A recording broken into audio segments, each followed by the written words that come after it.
Welcome back to the channel. In today's video, I'll be showing you how to password protect your Shopify store in 2025 step by step. Whether you're still setting up your store or just want to control access before launch, this quick guide will walk you through everything you need to know. Let's get started. First is open your Shopify account. After opening, go to the online stores and click Preferences.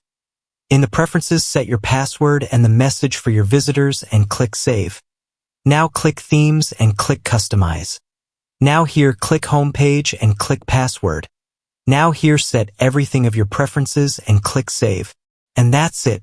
You've now learned how to password protect your Shopify store in 2025 quickly and easily. If this video helped you, don't forget to hit that like button, subscribe for more Shopify tutorials, and drop your questions in the comments below. Thanks for watching, and I'll see you in the next one.